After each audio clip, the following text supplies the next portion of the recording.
láti ní ìmọ̀ àti ìrírí nípa bí iṣẹ́ ìgbóhùnsáfẹ́fẹ́ ṣe ń lọ.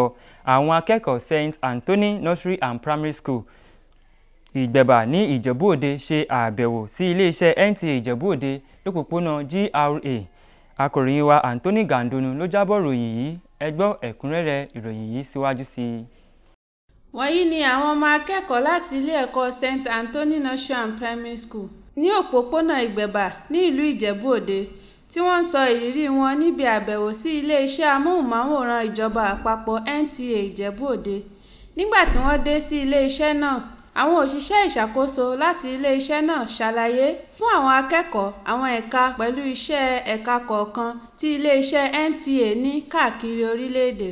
Pẹ̀lú àwọn olùkọ́ wọn, wọ́n mú àwọn akẹ́kọ̀ọ́ náà káàkiri àwọn ẹ̀ka mẹ́fẹ̀ẹ̀fà tó wà nínú ọgbà, tí àwọn òṣìṣẹ́ láti ẹ̀ka náà sì ṣàlàyé bí iṣẹ́ ṣe ń lọ ní ẹ̀ka náà àti iṣẹ́ tí àwọn irinṣẹ́ náà ń ṣe.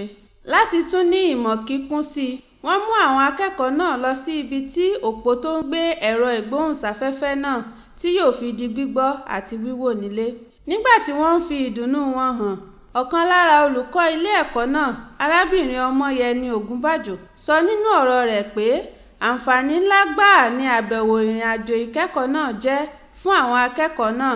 Yàtọ̀ sí ìrírí mánigbàgbé yìí, ìbẹ̀wò náà tún fún àwọn akẹ́kọ̀ọ́ náà ní àǹfààní àti fi ìdùnnú wọn hàn ní àyíká ilé iṣẹ́ náà.